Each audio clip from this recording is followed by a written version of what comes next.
নমস্কার, দেখছেন ওঙ্কার বাংলায় এক পেশা ভিন্ন নেশা। নিকা রয়েছে আপনাদের সঙ্গে। আর আজকের আমাদের এই স্পেশাল এপিসোডে আবার আমাদের সঙ্গে রয়েছেন একজন বিশেষ অতিথি। আমরা জানি আমাদের এই অনুষ্ঠানটায় আমাদের সঙ্গে এমন অতিথিরা থাকেন যারা তাদের প্রফেশনাল লাইফ, তাদের কাজ সেটা সামলানোর পাশাপাশি তাদের ভালো লাগার কাজ, তাদের প্যাশন, তাদের ভালোবাসার বিষয়গুলিকেও কিন্তু বহুদিন ধরে চর্চা করে চলেছেন, সেগুলোকেও বাঁচিয়ে রেখেছেন। আর তারা কিভাবে ওয়ার্ক লাইফের সাথে প্যাশনটাকে ব্যালেন্স করে এইভাবে বজায় রাখছেন, বাঁচিয়ে রাখছেন, সেই গল্পই আমরা শুনি এই অনুষ্ঠানে। আজকেও আমাদের সঙ্গে রয়েছেন আমাদের একজন বিশেষ অতিথি। পেশায় তিনি একটি বেসরকারি ফার্মে কর্মরত হলেও তার নেশা থিয়েটার, লেখালেখি, নাচ, অনেক কিছু। মানে বুঝতেই পারছেন আমাদের আজকের অতিথি বেশ ভালো রকম মাল্টিটাস্কিং। মানে তার ক্রিয়েটিভিটিরও কিন্তু বেশ অনেক রকম কিরণ, অনেক দিকে একেবারে বিচ্ছুরণ হচ্ছে। আমাদের আজকের বিশেষ অতিথি তুহিন দাসকে আমি ওঙ্কার বাংলার পর্দায় স্বাগত জানাচ্ছি। প্রথমেই যে প্রশ্নটা না করে থাকতে পারছি না, তো একটা দপ্তরে কাজ করা বেশ কাজের চাপ থাকে, তার সাথে সাথে এত কিছু সামলানো একসাথে, মানে এত রকম বিষয়ের চর্চা বজায় রাখা, মানে এতটা টাইম ম্যানেজমেন্ট হয় কি করে? করতে হয়, মানে কাইন্ড অফ অভ্যস্ত হয়ে পড়েছি গত 3 বছরে। যখন চাকরিতে জয়েন করিনি তখন একটু টাইম পেয়ে যেতাম, কিন্তু চাকরিতে জয়েন করার পর চাকরি থেকে ফিরে এসে যে সময়টা আমার কাছে বাঁচে আর কি, সেই সময়টায় আমি এই সমস্ত কিছুতেই আমি মনোনিবেশ করি। তো হয়ে যায়, মোটামুটি ম্যানেজ হয়ে যায়, দেখতেই তো পাচ্ছেন সব কিছু। না মানে আমরা যে সোসাইটিতে আছি সেখানে কিন্তু এখনো ক্রিয়েটিভ কাজকর্ম নিয়ে বেশ ট্যাবু রয়েছে, সেটা থিয়েটার হোক আর বিশেষ করে নাচ, ছেলেদের নাচ নিয়ে এখনো আলাদা লেভেলের ট্যাবু। সে হ্যাঁ, আমিও শুনি সেসব কথা। এইগুলো ফেস করতে করতে এত দূর এগিয়ে আসা, এই গল্পটা কিরকম? গল্পটা আগে যদি আমার লেখার গল্প নিয়ে বলতে চাই, তাহলে একদম স্কুল লাইফে আমি ছোট থেকেই লেখালেখি করি। তো স্কুলের ম্যাগাজিন, ওয়াল ম্যাগাজিন যেরকম হয় সেখানে লেখালেখি করতাম। সেখান থেকে আমার এক স্যার ছিলেন, ওয়ার্ক এডুকেশন আমাকে করাতেন। সেই স্যার আমায় মানে একটু প্রেরণা দেন আর কি। একটা পেপার যে হয়, সেই পেপারে লেখার জন্য উনি পাঠিয়ে দেবেন, যদি ভালো লাগে তারা সিলেক্ট করবে। তো সেইখান থেকে আমার লেখার জার্নিটা শুরু, এবং প্রথম যে লেখাটাই আমি লিখি সেটা সেই পেপারে পাবলিশ হয়। তো স্যার এবং স্কুলের বাকি টিচাররাও প্রচণ্ড রকমের কোঅপারেটিভ ছিল। তো তাই জন্য আমার সেই লেখার জার্নিটা সেখান থেকে চলে। প্রতি বছরের ম্যাগাজিন, বিভিন্ন পত্রিকা ইত্যাদিতে লেখা দিতে থাকি এবং সেটা চলতে থাকে। তারপর যখন ফেসবুকের সঙ্গে পরিচয় ঘটলো এই 4Gর দৌলতে, তখন গিয়ে বুঝলাম যে মানুষ এখানেও অনেক তাদের শিল্পকর্মকে যতটা মানে ফ্লন্ট করে। তো আমিও আস্তে আস্তে সেটা করতে লাগলাম। সোশ্যাল মিডিয়ার যে অবদানটা সেটা অনেকটাই গুরুত্বপূর্ণ আমার এই শিল্পের পেছনে। তো লেখা লিখতে লিখতে একটা অডিয়েন্স আমার তৈরি হলো, নিজের কিছু বন্ধু, তাদের বন্ধু, মিউচুয়ালস, এইভাবেই একটা গ্রুপ গড়ে উঠলো যারা আমার লেখা রেগুলার পড়তো, কমেন্ট করতো, জানাতো। তো সেটাই আমার কাছে কোথাও গিয়ে একটা এনার্জি, একটা শক্তির মতন কাজ করলো। এবার আস্তে আস্তে বেশ কয়েক বছর পর আমার একটি বইও বেরোয় বার্তা প্রকাশনী থেকে। তো সেই থেকেই চলতে থাকে লেখাটা। আর এই থিয়েটার আর নাচ, থিয়েটার আর নাচটা পুরোপুরি শখে। নাচটা ওই ছোটবেলায় টিভিতে সঙ্গীত বাংলা চললে হেন কোনো ছেলে বা মেয়ে নেই যারা নাচেনি। তো আমিও সেরকমই একজন ছেলে মেয়েদের মধ্যে। কিন্তু থিয়েটারটা যদি পার্টিকুলারলি বলতে হয়, থিয়েটার আমি একদম একেবারে ছোটবেলায় একবার অ্যাডমিশন নিয়েছিলাম, কিন্তু সেটা কন্টিনিউ করা হয়নি। তো সেই একটা গোপন ইচ্ছে থেকে গেছিলো থিয়েটার করব। আমি নাটক দেখতাম বিভিন্ন জায়গায়, যখনই আমার বাড়ি একদম মিনার্ভা থিয়েটারের পাশেই, তো আমি মিনার্ভা থিয়েটারে যখন তখন আমি চলে যেতে পারতাম চেনা জানা ইত্যাদির সূত্রে। তারপর কলেজে যেই উঠি, আমি বাড়িতে না জানিয়ে, কাউকে না জানিয়ে আমি থিয়েটার গ্রুপ জয়েন করি। এখন এই মুহূর্তে যে থিয়েটার গ্রুপে আমি আছি সেখানে জয়েন করি আজ থেকে প্রায় 8 বছর আগে। তো সেইখান থেকেই লুকিয়ে চুরিয়ে থিয়েটার করতে করতে করতে করতে এত দূর আসা। একদম সেখান থেকে আমি কন্টিনিউ করে গেছি এই 8 বছর ধরে, পুরো থিয়েটার করে যাচ্ছি। 8 বছর। ইয়েস। আর নাচটা পুরোপুরি নিজের। তো এক্ষুনি যে প্রসঙ্গটা উঠলো যে অনেক রকম ট্যাবু রয়েছে, সেই রকম নিয়ে কথা শুনতে হয়নি কোনোদিন? কথা শুনতে হয়েছে বলতে, ডান্সের জন্য আমার মা আমার নাচ প্রচণ্ড পছন্দ করে, খুব এনার্জি দেয়, ইন্সপায়ার করে, কিন্তু অন্যান্য যে কোনো জায়গাতেই একটু হাসি ঠাট্টা ইত্যাদি তো পেতেই হয়েছে, যে মানে কীরকম নাচছি, সেই সেই অনেক রকমের কমেন্টস। কিন্তু আহ, মানে আমার লাইফের তিনটে মানুষ আইডল, সেই তিনটে মানুষের থেকে জাস্ট এটাই শিখেছি যে অনেক রকম এরকম তির্যক মন্তব্য, বিদ্রূপ, ঠাট্টা, হাসি এইসব আসবে, কিন্তু সেটা হেরে পড়লে হবে না। তো যেটা আমি চাই, যেটা আমি করতে পছন্দ করি, আমি সেটা কিছুটা হলেও স্টিক থাকি, যতটা সময় পাই, যতটা সেটাই চর্চায় থাকা যায় আমি থাকি। তো সেটা থেকেই হয়তো, হ্যাঁ হয়তো আগে আমি খুব ভালো করতে পারতাম না নাচটা, কিন্তু এখন হয়তো অনেকটা। আর থিয়েটারও এমন একটা শিল্প যেখানে মানে বডি ফিটনেস প্রচণ্ড রকম দরকার হয়। তো সেখানেও আমি বডি ফিটনেসটা একটা রকমভাবে পেয়েছি, বিভিন্ন কোরিওগ্রাফি, ডান্স ইত্যাদির সাথে সাথে আমার মুভমেন্ট, আমার স্টেপসের ক্লিয়ারেন্স আরও স্পষ্ট হয়েছে। তো এখন যেটুকুনি করতে পারি মনে হয় আমার সবটারই মিলিত একটা রেজাল্ট। না, এক্ষুনি কিন্তু ইন্সপিরেশনের কথাটা উঠলো। আর যে কোনো ক্রিয়েটিভ ফিল্ডেই কোনো ইন্সপিরেশন, কোনো গুরু যিনি আমাদেরকে একটুখানি সামনে এগিয়ে যেতে সাহায্য করেন, বা যাকে আইডল ভেবে নিয়ে আমরা এগোই, তাদের একটা বিশেষ ভূমিকা থাকে। তো এই জীবনের এই ইন্সপিরেশন কারা? যে তিনজন মানুষের কথা বললাম তার মধ্যে আমার জীবনে প্রথম যিনি এসেছিলেন একদম ছোটবেলায়, আমার মাই তাকে ইন্ট্রোডিউস করেছিলেন আমার লাইফে, দ্যাট ইজ লিওনেল মেসি। আর্জেন্টিনার জার্সিতে আমি প্রথম দেখি সেই মানুষটাকে, এবং তারপর শুধু খেলাটাই দেখতাম, কিন্তু যখন বড় হই আস্তে আস্তে মানুষটার সাথেও পরিচয় ঘটে, এবং তার বিভিন্ন ইনসিডেন্ট লাইক বিশ্বকাপে বারবার উঠেও হেরে যাওয়া, বা কোপা আমেরিকা, বিভিন্ন অন্যান্য জীবনে অন্যান্য ম্যাচেস ইত্যাদিতে অনেক রকম, মানে আমাদের মতন যারা ক্রমাগত পিছিয়ে পড়ে বা হেরে যায় অনেকবার, একবার জেতার আগে যারা অনেকবার হেরেছে, তারা সেই মানুষটাকে ফিল করতে পারে। তো কোথাও গিয়ে লিওনেল মেসি আমার কাছে সেই রকম একটা ইন্সপিরেশন। তারপরে যে মানুষটা আসে, that is Dev Dev Adhikari from Bengal industry. So সেই মানুষটারও সেম, যে একটা আউটসাইডার হয়ে বেঙ্গলি ফিল্ম ইন্ডাস্ট্রিতে আসা এবং স্ট্রাগল করে নিজের এই সুপারস্টার মেগাস্টার এই কন্ট্রোভার্সি তো চলতেই থাকবে, কিন্তু যেই জায়গাটা সে অর্জন করেছে, যেই সফলতা সে অর্জন করেছে, সেটা তো কিছু মিথ্যে নয়। তো এই যে লড়াইটা, এই স্ট্রাগলটা আমাকে প্রচণ্ড রকমভাবে ইন্সপায়ার করে। অ্যান্ড সেমভাবেই স্ট্রাগলের কথাই যখন আসে, আরেকজনের নামও আসে ইন্ডিয়াতে, দ্যাট ইজ শাহরুখ খান।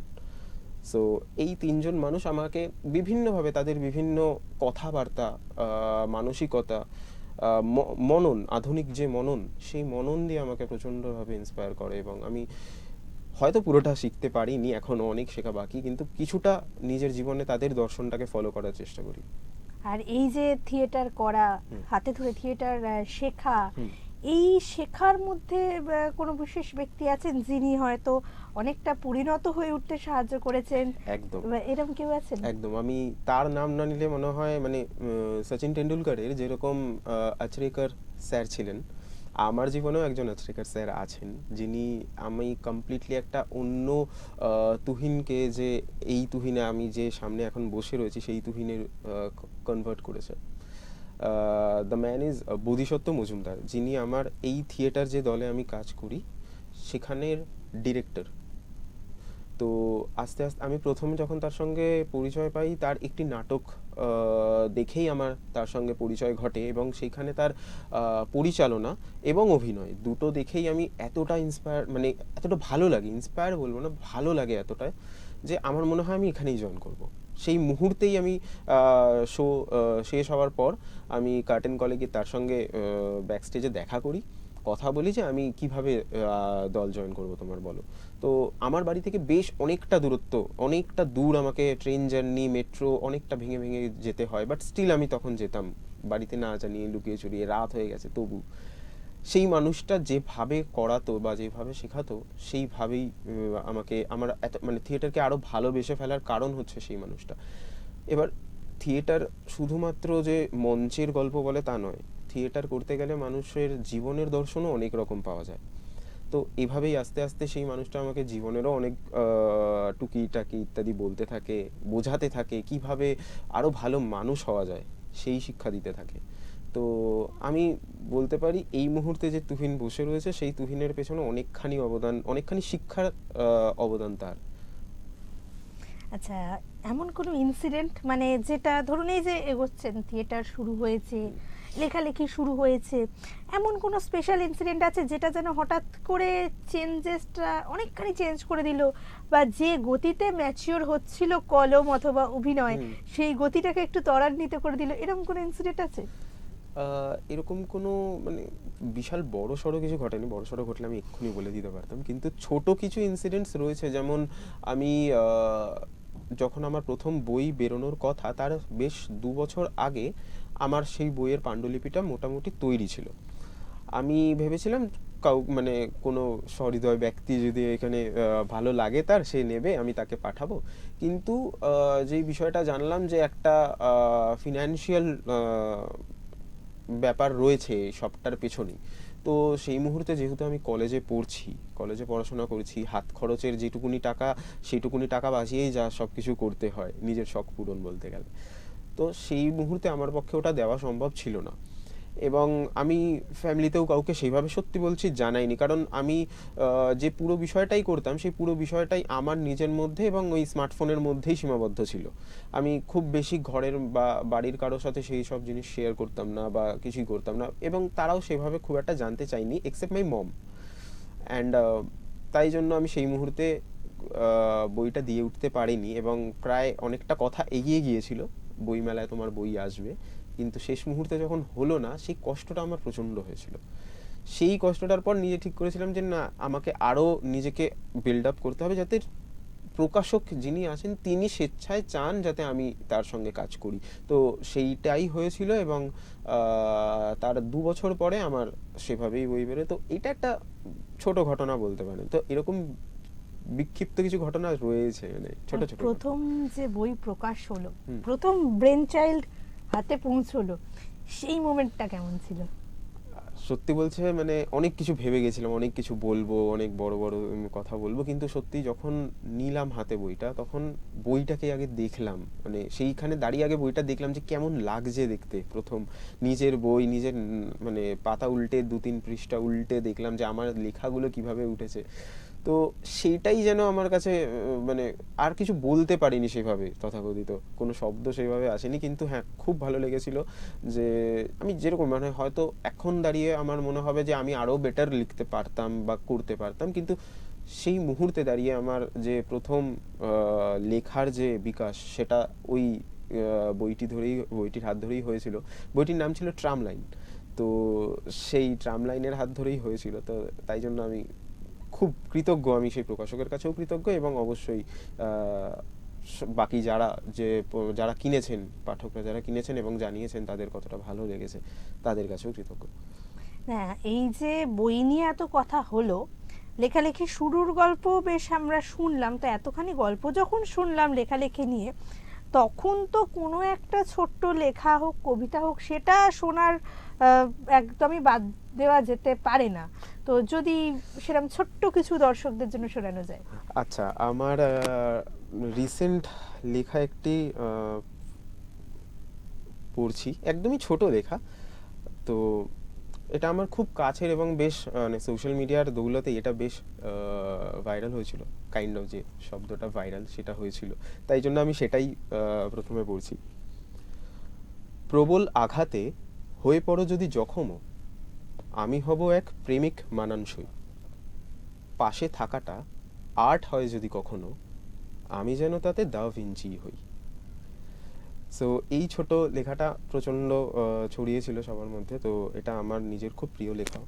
আরেকটি লেখা যেটা রিসেন্টলি আমি লিখেছি, সেটা তুমি বুঝেছিলে তোমার 10ম শ্রেণীর পাঠ্য, তুমি বুঝেছিলে কোয়ান্টাম ক্যালকুলাসের মতো অধ্যায়, তুমি বুঝেছিলে কিভাবে পেরিয়ে যেতে হয় বর্ষার জমা জল, গ্রীষ্মের কঠিন রোদ, তুমি বুঝেছিলে কাফকা, তুমি বুঝেছিলে বঙ্কিম, তুমি বুঝেছিলে কিভাবে খাড় আর ক্ষারক আলাদা, তুমি এই জাগতিক সব কিছুই বুঝেছিলে, শুধু আমার প্রিয় গানের শেষ লাইনের মানে তুমি বুঝতে পারোনি আজও।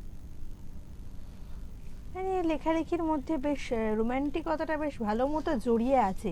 তো এই যে এত ধরনের ক্রিয়েটিভ বিষয়ে চর্চা করা হয়, তার মধ্যে প্রেমের ইম্প্যাক্ট কতটা? বেশ অনেকটাই। আর এমনিও ক্রিয়েটিভ আমি কাজ মানে পুরোটাই হ্যাঁ, প্রেম। মানে আমার রমকম একটা খুব প্রিয় জনর। তো সেই জনরের মধ্যেই আমি লিখতে একটু কমফোর্টেবল। এটা আমার মানে খুব লিখতে আমার ভালোবাসি। মানে আমি যদি 10টা স্ক্রিপ্ট লিখি তার মধ্যে 3টে আমি চাইবো একটু রোমকম জনরের মধ্যে লিখি, বাকিগুলো আমি ট্রাই করতে পারি অন্যান্য আদার্স থিং, বাট এই জনরটা আমার পার্সোনাল ভীষণ ফেভারিট। এবং আহ, আমার বেশ কিছু গল্প বা স্ক্রিপ্ট আছে যেগুলো আমি চাই ইন ফিউচার এক্সিকিউট করতে, যেভাবে হয়তো রমকমকে বাংলায় সেভাবে এক্সপ্লোর করা হয়নি সেরকম। তো ইয়াস, রোমান্টিকতা তো একটু তো আছেই তো লেখার মধ্যে। না, লেখালেখি নিয়ে এত আলোচনা হলো, সেই জায়গা থেকে আজকাল মানে কলকাতার প্রচুর উঠতি লেখকদের কাছ থেকে, নতুন লেখকদের কাছ থেকে কিন্তু একটা অভিযোগ শুনতে পাই। সেটা হচ্ছে প্রকাশকের বেশ কিছু গাফিলতি বা প্রকাশকের দিক থেকে ক্লিয়ারেন্সের অভাব, অনেক কিছু বিষয় এক্সপেকটেশন ম্যাচ না করা বা রয়্যালটি নিয়ে সমস্যা। তো এরকম সমস্যা কখনো ফেস করেছেন? না, আমি হয়তো ফেস করতেও পারতাম, কিন্তু সেইভাবেই আমি হয়তো জিনিসটাকে ট্যাকেল করেছি যে আমাকে ফেস করতে হয়নি। আমি ততটাই, সাবধানতাও একটা বড় স্টেপ। মানে অবশ্যই। আমি আজকে আবেগে ভেসে আমার বই প্রকাশ হবে, চলুন আমি করে ফেলি, এই আবেগটা খুব মানে যারা এই আবেগটাকে বিক্রি করতে চায় তাদের কাছে জিনিসটা খুব লাভবান, কিন্তু আমাদের কাছে জিনিসটা প্রচণ্ড ক্ষতিকর। কারণ যারাই লেখে, যে মানে সে ভালো লিখুক, খারাপ লিখুক, খুব ভালো লিখুক, প্রত্যেকের কাছেই ইকুয়ালি একটা বই প্রকাশ খুব বড় একটা ঘটনা, বড় একটা দিন তাদের লাইফের। তো সেই ইমোশনটা জড়িয়ে থাকবেই, কিন্তু তার জন্য আমাকে এটাও দেখতে হবে যাতে আমার আবেগটা কোনোভাবে প্রতারিত না হয়। তো আমি সেরকমভাবে সোকল্ড প্রতারিত হইনি, কিন্তু হ্যাঁ, তারপর থেকে আরও অনেকটা সাবধানতা অবলম্বন করি। কারণ তারপর থেকে আপনি দেখতেই পাচ্ছেন, মানে 2021-এর পর আমার আর বই প্রকাশ আমি চাইলেই করতে পারতাম, কিন্তু আমি করিনি। আমার এরকম নয় যে আমার পাণ্ডুলিপি রেডি নেই বা কিছু, সে আছে, কিন্তু আমি করিনি। আমি একটু সঠিক সময়ের অপেক্ষা করছি, সঠিক মানুষ, প্রকাশক, সবটার অপেক্ষা করছি, যেখানে সাবধানতাও যেরকম থাকবে সেখানে আমার দিকটাও মেনটেন থাকবে, তার দিকটাও মেনটেন থাকবে। মানে অনেকখানি লেখকের বা কবির নিজের হাতে থাকে। একদম, মানে আবেগের পাশাপাশি অবশ্যই নিজের লজিক্যাল সৃষ্টি হওয়াটা। বিশাল আবেগের জায়গা। তো এই আবেগটাকে সামলে পাশাপাশি নিজের লজিকটাকেও কাজে লাগালে কিন্তু খুব সহজেই এই সমস্যাগুলো থেকে মুক্তি পাওয়া যায়। তো লেখালেখি নিয়ে তো শুনলামই, থিয়েটারের গল্পও শুনলাম, সঙ্গে একটু নাচের গল্পও শুনলাম। তো সবটাকে এক করে কি রূপলী পর্দায় দেখা যাবে তুহিনকে? রূপলী পর্দায় এটা একটা আমার ইনহিবিশন বলতে পারো, বা যাই হোক, আমি রূপলী পর্দায় ক্যামেরার পেছনে থাকতে প্রচণ্ড রকম পছন্দ করি। আমি রূপলী পর্দায় বেশ কিছু খুব ছোট বা খুচরো কিছু জায়গাতেই আমি স্ক্রিপ্ট রাইটিং এবং অ্যাসিস্ট্যান্ট ডিরেকশন বা অবজার্ভার এইরকম রোলে আমি কাজ করেছি। তাই আমার কাছে যেহেতু লেখালেখি এবং ডিরেকশন, এই দুটো টপিক আমার কাছে সব থেকে বেশি কাছের। অভিনয় তো অবশ্যই, কিন্তু তার চাইতেও স্ক্রিপ্ট রাইটিং এবং ডিরেকশন, এই দুটো আমার খুব কাছের। আমি যে গল্পগুলো ভাবি সেই গল্পগুলো এরকম নয় যে আমি নিজেকে কেন্দ্র করে ভাবি, আমার কাছে মানে ভাবনায় আসে, তো আমি সেগুলোকে আমার নিজের মতন করে বানাতে চাই। তাতে যদি আমি দেখি যে আমায় ভালো লাগছে পর্দায়, তাহলে আমি নিজেকেই হয়তো নেব। কিন্তু যদি দেখি না, আমাকে ভালো লাগছে না, অবশ্যই লাগছে না, এবং অন্য কাউকে লাগছে, আমি তাকেই নেব। এবার রূপলী পর্দায় সেরকমভাবে মুখ হয়তো দেখা যেতে পারে না, কিন্তু নামটা দেখা যাওয়ার একটা তো স্বপ্ন আছে। বেশ, অবশ্যই। আমরা আশায় থাকলাম এবং অদূর ভবিষ্যতে খুব বড় বড় প্রজেক্টে তুহিন দাস নামটা বেশ জলজলেভাবে লেখা থাকবে, সেটার আশায় আমরা থাকলাম। খুব তাড়াতাড়ি যেন এটা দেখতে পাই। আর আজকে খুব ইন্টারেস্টিং, খুব সুন্দর গোছানো একটা এপিসোড হলো, আর আড্ডাটাও বেশ জমে উঠেছে। আড্ডা শেষ করতে তো ইচ্ছা হয় না, কারণ বাঙালি আড্ডাবাজ, কিন্তু সময় ধরা বাঁধা। তো আজকের এপিসোডটা দুঃখজনকভাবে আমাদের এখানেই শেষ করতে হচ্ছে। তুহিনকে অনেক ধন্যবাদ ওঙ্কার বাংলার তরফ থেকে, এত সুন্দর একটা এপিসোডে অত্যন্ত ব্যস্ত শিডিউলের মধ্যে থেকে আমাদের জন্য এতটা টাইম বের করাতে। Thank you so much. তবে এই এপিসোডের শেষে দর্শকদের জন্য আবারও সেই কথাটাই বলবো, দেখলেন তো, আমাদের ব্রেন কিন্তু মাল্টিটাস্ক করতেই পারে। তাই আমাদের যেটা প্রফেশন, আমাদের যেটা কাজ, সেটাকে সামলে কিন্তু অনায়াসে আমরা আমাদের ভালো লাগার, ভালোবাসার বিষয়গুলোকে বাঁচিয়ে রাখতে পারি, সেগুলোর চর্চা বাঁচিয়ে রাখতে পারি, সেগুলো নিয়ে নিজেরা বেঁচে থাকতে পারি। কারণ দিনের শেষে সমস্ত ক্লান্তি দূর করে ভালো থাকার খোরাক কিন্তু এইগুলোই আমাদেরকে দেয়। তাই সবাইকে আবারও বলবো, নিজের ভালো লাগার বিষয়টাকে বাঁচিয়ে রাখুন, নিজের ভালো লাগার বিষয়ের চর্চার মধ্যে থাকুন। খুব ভালো থাকুন আর দেখতে থাকুন ওঙ্কার বাংলা। নমস্কার।